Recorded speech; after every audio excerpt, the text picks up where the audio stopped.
Hello. So today is the second day of my voice archetype challenge.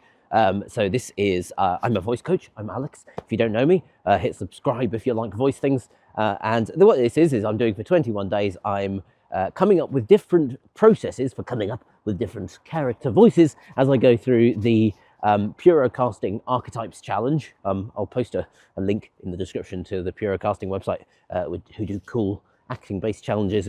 And today the archetype is the mentor. So this is the kind of, Obi Wan Kenobi, Yoda type characters. They tend to be quite wise, they tend to be quite old, stereotypically they tend to be quite male, but that is changing. One of my favorites in modern kids films, for example, is Moana. The mentor is the grandma.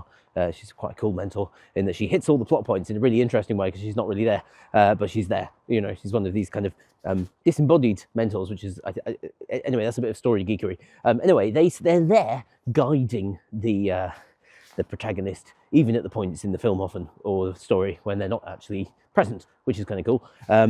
The nature of this particular mentor or the character, I think, is going to be to play with something, for me, to come up with a voice that's kind of sounds old, maybe, to play around with some of the aging characteristics. But I also thought, given that I've been thinking a lot about fantasy things and computer games and cartoons, to go for something that's non-human. So I chucked into ChatGPT some descriptions for a character. I've put this is the picture that it came up with based on what I asked for. And this is going to be some sort of mentor character that is non-human, has a long neck, so I can think about the kind of movements and how that affects the voice. You can do that even if you're not doing something animated. You can kind of think, if it was non-human, what would the voice be, and then that can bring a nice quality into your voice. And also the teeth there is something that I'm interested in, because he's going to have to talk through his teeth and not be able to move his lips so much, which is interesting because you can in fact talk very clearly without moving your lips, as ventriloquists do a lot more effectively than I just did. So yeah, I'm going to be doing something, and my technique for the day is going for a walk. As you can see, I often go for a walk with my lines and play around with voices in the body. So I'm going to be doing a little bit of that, and we'll see what we get. Long before you arrived, others stood where you stand now, convinced destiny would carry them. It didn't. Maybe move the resonance up. It didn't. Choice did. Power responds to intention. Think about the neck. Power responds to intention, not bloodlines or destiny. So he's got this long neck, so maybe it's going to be hard to breathe. Like old people. Maybe I move slow and tense my neck a little. Long before you arrived, others stood where you stand now. Feels bigger though, but beast the picture. Long before. Maybe I lower the larynx. Long before you arrived. Over articulate. Long before you arrived, others stood where you stand now. So I've noticed, as I've been doing the power responds to intention, not bloodlines or prophecies, that there's a bit of a tickle at the back of the throat. It's a bit cold out here, so that's a thing. But also, it's an extreme vocal, or it's leaning into the territory of an extreme vocal effect. Which is kind of, I think is using the false vocal folds. I have got to check my course that I did on extreme vocal effects. I've done a couple, but one of the things I do when I'm practicing like that, and I feel that, is to do the voice that's the opposite of that. So really open, like a yawn or an apple at the back of the throat or something, kind of visualization. And I played around with. I saw this Caribbean accent, which is a bit shit. I don't want it to. I say it's a bit shit. It's not technically correct, but so I want to come up with an accent that's not. This is terrible, but it's in that direction, but it's not obviously not trying to be Caribbean. because it's another worldly beast. So I've sort of been thinking about like maybe adding some Norwegian things in, or French. So maybe so making it the opposite voice. So open and maybe a little kind of. I'm thinking about the tongue at the top of the throat, the mouth, like an Indian accent. You know, they did it very soft. So everything's a bit soft to counteract the that I was playing with. Power responds to intention, not bloodlines and prophecies. You will be tempted to wield it for certainty, to silence fear by controlling everything. Okay, so another vocal safety idea I has, which is also fun to play with, was putting up in real twang. So like, hello, hello, and then just do a kind of nutty professor, kind of Leonard of Quirm, Leonardo da Vinci type voice, a little twang of something Caribbean maybe. So this is maybe the kind of thinking of the flattened tongue at the top of the mouth seems to be the accent that I talk about there. But okay, so if I put it up here. Remember that when the world stars fracture and the world demands an answer, remember this. You are not here to rule the future. You are here to protect possibility.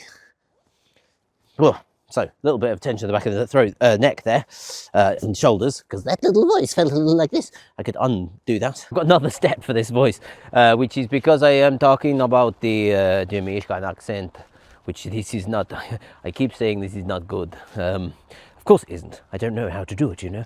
But I did just listen to the idea archive on a Jamaican accent, and as it was talking, I was like practicing what it was saying, you know. And the point is, like for these like otherworldly characters, I quite like just sort of taking bits from an accent and going, okay, this is not a Jamaican accent, but it's learning from it, or it's like pulling pieces from it, which gives it a bit of scope, because to actually learn a proper Jamaican accent would require a bit of work. But not that this isn't work, but you know what I mean. So anyway, so I'm just going to go through the lines, and then what I'm going to do is like find versions that I like the sound of, that are like inspired by the sounds in the Jamaican. I've got to stop apologising. That's one of the things about accents. You're immediately like, oh no, it's not accurate. Long before you arrived, others stood where you stand now, convinced destiny would carry them. He didn't. Chase did. Chase did. I like that as a vowel. Chase. Convinced destiny would carry them. He didn't. Chase did.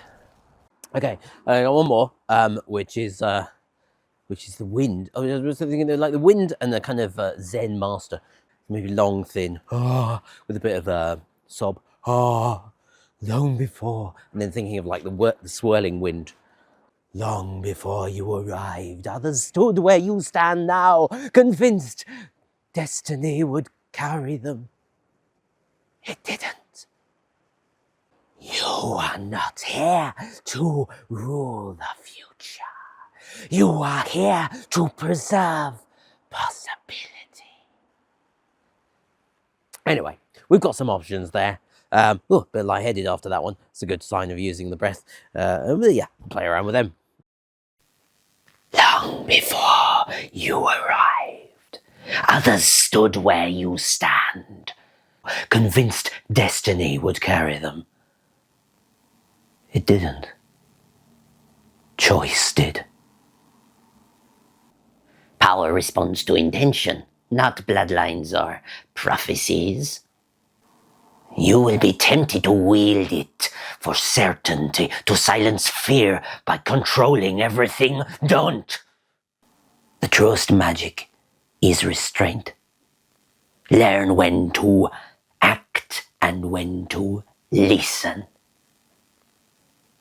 When the stars fracture and the world demands an answer, remember this. You are not here to rule the future. You are here to protect possibility. Okie dokie, so I've just recorded my takes. You saw them. That's how they came out, and the one that I chose there. And you know, like I think one of the key things about this type of voice, this kind of non-human voice, is the vocal health aspect. So going all the time, there's a lot of room for error, and I can sort of feel, okay, if I was going to do this voice for, you know, a long recording over a cartoon, for example, I was going to do several episodes or something, or whatever, I would make sure that I've come with a version of that voice that is healthy for me, adding a little more twang. That sort of level. Hello, everything's fine. That's better for me than hello, because there's a bit more airy breathiness on it at the lower end. So I might like move it further up, and I think I'd probably go back to my extreme vocal effects and pick. There are a couple of distortions that I think would be better than the one that I'm using just now. But for this type of like self-taping thing, it's okay. It's a good start. Right. That's it. If you enjoyed that video, sign up, subscribe. I'm going to be posting these pretty much every day, I think, as I go through this archetype voice challenge. Who knows what's next?